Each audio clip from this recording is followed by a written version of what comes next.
2025년 7월 25일 새벽, 중국 쓰촨성이 그야말로 악몽에 휩싸였습니다. 지난 수일간 이어진 기록적인 폭우와 기상이변으로 인해 쓰촨 전역이 심각한 재난에 직면했으며 상황은 시간이 지날수록 더욱 악화되고 있습니다.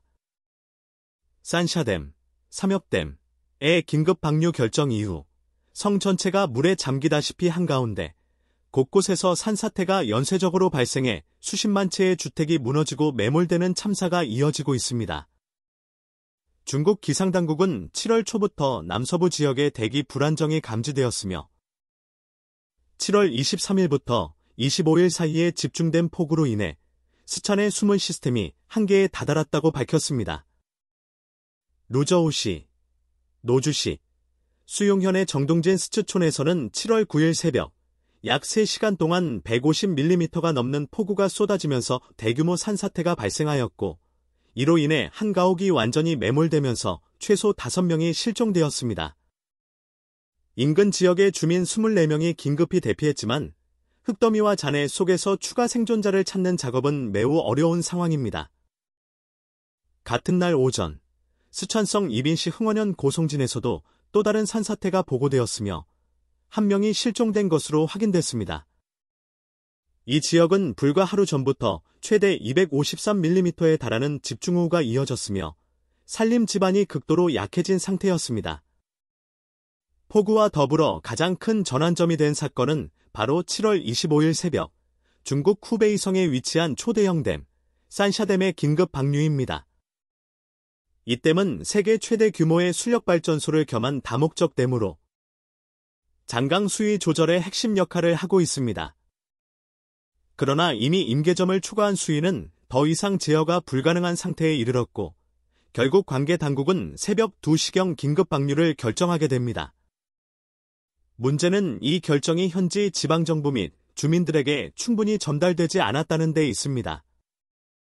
수문이 열리고 불과 몇 시간 만에 쓰촨성 남부의 저지대 도시들과 농촌 마을 수십 곳이 순식간에 물에 잠겼으며 교통, 통신, 전력 공급이 동시에 마비되었습니다.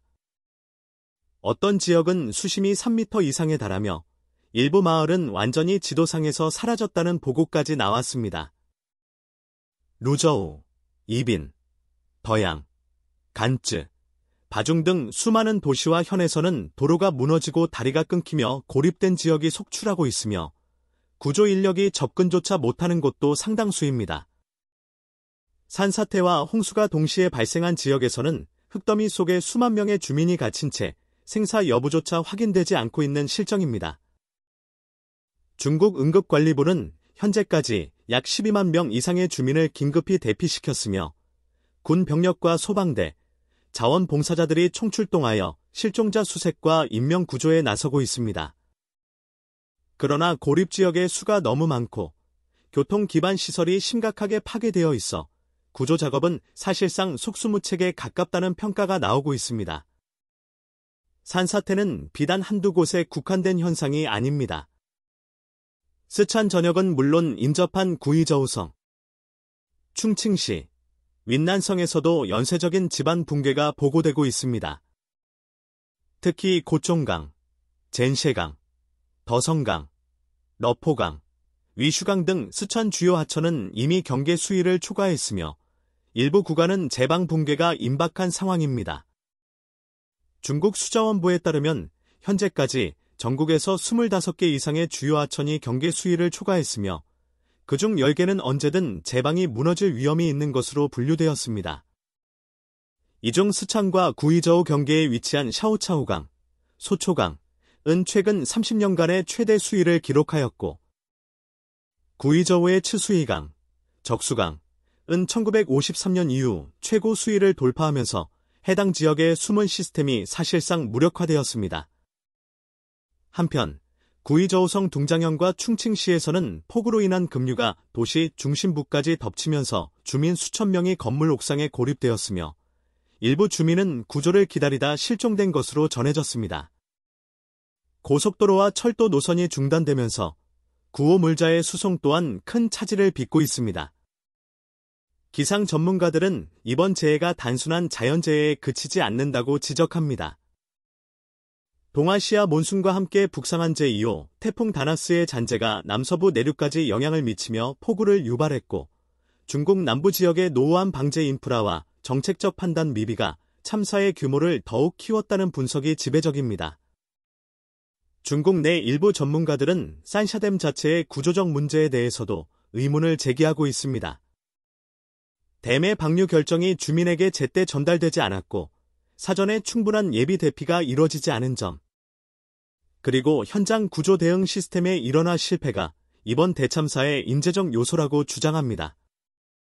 게다가 이러한 재난은 중국이 안고 있는 도시화와 개발 중심 정책의 위험성을 그대로 드러낸 사례이기도 합니다. 무분별한 산지 개발과 도시 확장이 집안을 약하게 만들고, 기존의 하수 및 배수 시스템으로는 초극단성 강수량을 감당할 수 없는 구조라는 점이 뼈아프게 확인되었습니다. 이번 스촨 대재난은 단순한 지역 이슈를 넘어 국제적인 충격을 불러일으키고 있습니다. BBC, CNN, 니케이 등 주요 외신들은 이번 사태를 일제히 속보로 다루며 중국 남서부가 물속에 잠겼다, 기후위기 시대의 새로운 경고음기라고 평가했습니다. 유엔 재난대응기구는 중국 정부와 접촉하여 인도적 지원 가능성을 논의 중이며, 일부 국제 NGO들은 긴급 구호를 위한 모금을 시작했습니다. 중국 중앙정부는 이번 재난을 전국적 비상 상황으로 규정하고 대규모 재난 복구기금을 조성하는 한편, 구조 및 복구 작업에 군을 포함한 10만 명 이상의 인력을 투입하고 있습니다. 그러나 현재와 같은 기상이변이 반복된다면 단기적인 복구만으로는 유사 사태를 막을 수 없다는 우려가 확산되고 있습니다. 이번 스촨 재난은 단지 비나 댐의 문제로 설명될 수 없습니다. 기후위기의 가속화, 도시화의 부작용, 행정체계의 비효율성, 그리고 재난에 대한 근본적인 준비 부족이 동시에 터져버린 복합재난의 전형입니다. 중국은 그동안 경제개발에 집중하는 한편, 자연재해 대응 능력에 있어서는 과거 수준을 크게 벗어나지 못했다는 점이 여실히 드러났습니다. 기술 강국을 자처하는 중국이 초대형 댐과 인공위성을 운용하면서도 국민들에게 적시에 방류 정보를 전달하지 못한 현실은 매우 충격적입니다. 이제는 기후 재난을 특별한 경우로 볼 것이 아니라 일상적인 위기로 인식하고 근본적인 인프라 재정비와 정책 방향 전환이 필요합니다. 더 늦기 전에 이 사태를 통해 배우고 바뀌어야 할 때입니다. 중국만이 아니라 기후위기의 시대를 함께 살아가는 우리 모두의 과제입니다. 이 끔찍한 소식에 전 세계는 충격에 휩싸였습니다. 홍수를 막겠다던 산샤댐이 오히려 더 큰 재앙을 불러일으킨 이 아이러니한 비극 앞에 전문가들은 중국의 낡은 홍수 방지 시스템이 기후변화라는 거대한 위협 앞에서 완전히 무너져 내렸다고 분석하고 있습니다. 하지만 공포는 여기서 끝나지 않습니다. 북쪽에서는 베이징을 포함한 수도권이 40도를 넘나드는 폭염에 시달리고 있으며, 이로 인해 홍수 지역에서는 수인성 전염병과 식중독의 위험이 급격히 높아지고 있습니다. 중국의 2,800조 원 규모 농업 역시 괴멸적인 타격을 입을 위기에 처했습니다. 정말이지 믿을 수 없는 전 세계를 충격과 공포로 몰아넣은 소식이었습니다. 중국의 심장부 스촨성이 산샤댐의 긴급 방류와 산사태로 지도 위에서 지워지고 있습니다. 이 전례 없는 대혼란은 앞으로 어떤 끔찍한 나비 효과를 불러일으킬지 그 누구도 예측할 수 없는 상황입니다. 저희는 이 충격적인 사태의 전말을 끝까지 추적하여 여러분께 가장 먼저 전달해 드릴 것을 약속드립니다. 오늘 저희가 준비한 속보는 여기까지입니다. 끝까지 시청해주신 여러분께 진심으로 감사드립니다. 다음 속보에서 다시 찾아뵙겠습니다. 가장 빠르고 가장 충격적인 최신 정보를 놓치지 않으시려면 지금 바로 채널 구독과 알림 설정을 잊지 마십시오.